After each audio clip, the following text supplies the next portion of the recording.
혹시 어떤 책을 읽다가요? 끝도 없이 이어지는 이름들 때문에 조용히 책을 덮어본 경험 있으신가요? 아마 다들 한 번쯤은 있을 겁니다. 성경에 바로 그런 책이 있습니다.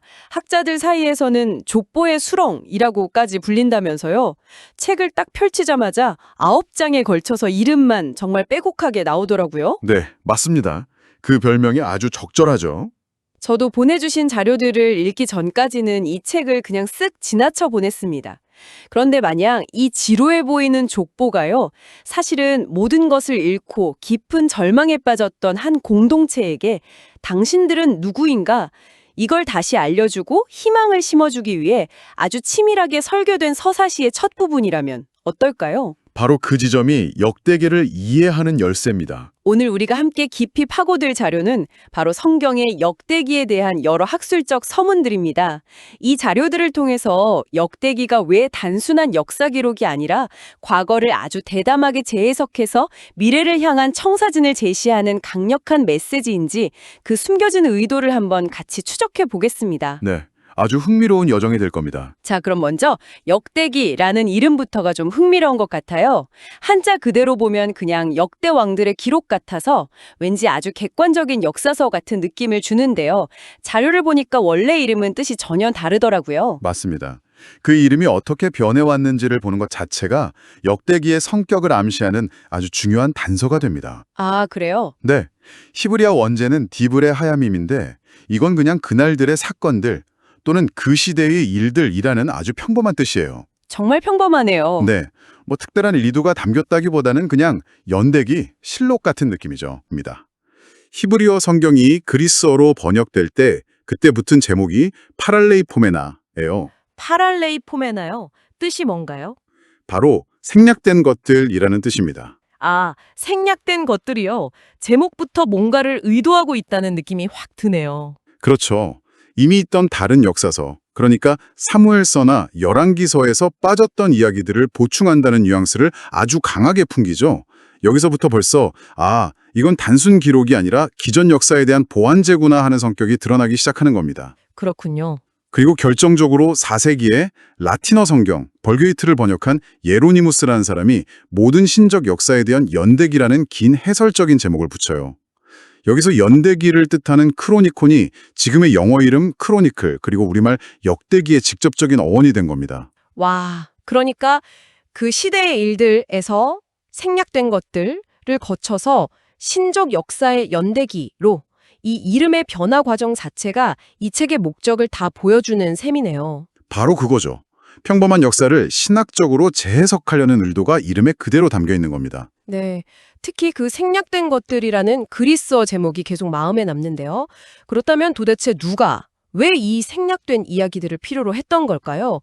자료에 따르면 이 책이 쓰인 시점이 바로 바빌론 포로 생활을 마치고 돌아온 공동체를 위한 글이라고 하죠. 바로 그 지점입니다. 기원전 538년 페르시아 제국의 고레스 칙령으로 수십 년간의 포로 생활을 마치고 유대인들이 고향으로 돌아오거든요. 네, 하지만 그들을 맞이한 건 폐허가 된 예루살렘과 무너진 성전뿐이었어요. 나라는 이미 사라졌고 다윗 왕조의 영광은 정말 먼 옛날 이야기가 된 거죠. 상상만 해도 정말 막막하네요. 수십 년 만에 돌아온 고향이 잿더미라니. 그렇습니다. 그들은 우리는 여전히 하나님의 선택받은 백성인가? 하나님이 우리를 버리신 게 아닐까? 더 나아가 우리에게 미래가 있기는 한 걸까? 같은 아주 근본적인 정체성의 위기 한가운데 서 있었던 겁니다. 이런 공동체에게 필요한 건 과거에 대한 냉정한 사실 기록이 아니었던 거죠. 그들에게는 자신들의 뿌리가 얼마나 견고한지, 그리고 그 뿌리로부터 어떻게 새로운 미래를 싹 틔울 수 있는지 보여주는 희망의 이야기가 절실했습니다. 아, 그래서 역대기 저자가 펜을 들었다. 네, 바로 그 질문들에 답하기 위해서요. 아, 이 부분이 제가 보내주신 자료들을 읽으면서 가장 소름 돋았던 지점입니다. 절망에 빠진 공동체에게 희망을 주려고 저자가 기존의 역사 기록을 그대로 가져오면서 특정 부분만 마치 가위로 오려내듯 드러냈다는 거잖아요. 네, 그렇죠. 이건 단순한 요약이 아니라 정말 명백한 의도를 가진 재창조에 가깝다는 생각이 들었어요. 아주 정확한 표현입니다. 재창조. 역대기의 저자는 사무엘서와 열왕기서라는 기존 역사 자료를 거의 그대로 인용하면서도 자신의 신학적 메시지에 맞지 않는 부분은 과감하게 삭제하고 또 강조하고 싶은 부분은 새롭게 추가하거나 부각시킵니다. 그 대표적인 예가 바로 다윗 왕에 대한 묘사죠. 맞습니다. 우리에게 익숙한 다윗은 위대한 왕이지만 동시에 인간적인 실수도 많이 한 인물이잖아요. 특히 부하 정수 우리아를 죽이고 그의 아내 밧세바를 빼앗은 사건은 다윗 인생의 가장 큰 오점이고요. 그렇죠. 사무엘서에서는 그 사건과 그로 인한 가정의 비극을 아주 길고 적나라하게 묘사하거든요. 네. 그런데 놀랍게도 역대기에서는 그 이야기가 통째로 사라집니다. 아예 없었던 일처럼요. 와, 다윗의 그 큰 실수를 전부 지워버렸다는 건 정말 대담한 편집이네요. 솔직히 자료를 처음 읽었을 때는 이거 그냥 역사를 왜곡해서 좋은 모습만 보여주려는 뭐랄까 일종의 프로파간다 아닌가 하는 생각도 좀 들었거든요. 충분히 그렇게 생각할 수 있습니다. 하지만 저자에게는 그보다 더 큰 목적이 있었어요. 더 큰 목적이요? 네, 저자의 의도는 진실을 은폐하거나 다윗을 무조건 미화하려는 게 아니었습니다. 그보다는 포로기 이후의 공동체에게 무엇이 우리의 정체성을 구성하는 가장 중요한 기둥인가, 이걸 보여주려 한 거죠. 아, 저자의 메시지는 아주 명확해요. 우리의 뿌리는 다윗에게 하신 하나님의 영원한 언약, 그리고 그 언약의 중심인 예루살렘 성전에 있다. 그리고 이 토대는 인간의 실수에도 불구하고 절대 흔들리지 않는다. 그러니까 다윗의 인간적인 약점보다는 성전 건축을 꿈꾸고 예배의 기틀을 마련한 그 설계자로서의 다윗을 부각시킨 거군요. 그렇습니다. 봐라. 우리의 예배와 공동체의 중심은 이렇게나 이상적이고 견고한 기초 위에 세워져 있다. 이렇게 말하고 싶었던 거네요. 바로 그거죠. 그래서 역대기의 다윗은 밧세바와 갈등하는 인간이 아니라 성전 건축을 위한 자재와 설계를 완벽하게 준비하고 레위인과 제사장들의 직무를 체계적으로 조직하는 거의 제사장 같은 왕으로 그려집니다. 그리고 아들 솔로몬은 그 위대한 비전을 충실하게 실행에 옮긴 건축가로 묘사되고요. 과거의 가장 이상적인 모습을 통해서 지금 폐허 위에 저 성전을 다시 지어야 하는 공동체에게 미래의 청사진을 보여준 거군요. 네, 물론 여기서 과연 목적을 가진 역사서술은 어디까지 정당한가라는 아주 중요한 질문이 남게 되지만요. 그렇군요. 자, 그럼 이 모든 대담한 편집과 재구성을 통해 저자가 궁극적으로 전하고 싶었던 핵심 사상, 그러니까 새로운 공동체가 꼭 붙들어야 할 가치가 무엇이었을까요? 보내주신 자료에서 몇 가지 중요한 주제를 짚어주고 있더라고요. 네, 크게 한 3가지 정도로 요약해 볼 수 있습니다. 첫째는 방금 나눈 이야기와 바로 연결되는 예배와 성전 중심 사상입니다. 성전 중심 사상이요? 네, 역대기에서 성전은 그냥 건물이 아니에요. 하늘과 땅이 만나고 하나님과 이스라엘이 교제하는 말 그대로 우주의 중심입니다. 따라서 왕의 성공과 실패를 가르는 기준도 영토 확장이 아니라 얼마나 성전을 잘 돌보고 예배를 바로 세웠는가, 이게 되는 거죠. 아, 특히 제사장과 성전에서 봉사하는 레위인의 역할이 엄청나게 부각되는데, 이 때문에 많은 학자들이 저자 자신이 아마 레위인 그룹에 속했을 가능성이 높다고 봅니다. 그리고 그 성전을 중심으로 모든 백성이 하나로 뭉쳐야 한다는 메시지도 아주 강하게 드러나죠. 자료에서 강조하던 온 이스라엘 사상이 바로 그거고요. 맞습니다. 역사적으로 이스라엘은 남북으로 분열돼서 오랫동안 갈등했지만 역대기 저자는 그 분열의 상처를 넘어서려고 해요. 그는 12지파 모두가 예루살렘 성전을 중심으로 하나가 되는 영적 통일을 끊임없이 강조합니다. 그 의도가 가장 잘 드러나는 부분이 바로 바로 그 책 서두를 정식하는 지루한 족보입니다. 그 족보의 수렁이요. 그게 바로 온 이스라엘 사상과 연결되는 거군요. 그렇습니다. 그 족보는 인류의 시조인 아담에서부터 시작해서 아브라함을 거쳐 이스라엘의 12지파 전체를 아우르거든요. 심지어 북이스라엘 지파들의 계보까지 상세하게 다루죠. 와, 이건 독자들에게 이렇게만 하는 것과 같아요. 보아라, 비록 우리는 지금 작고 초라한 공동체지만 우리의 뿌리는 아담까지 거슬러 올라가며 우리는 남과 북으로 아우르는 위대한 하나님의 백성 전체의 정통 후계자다.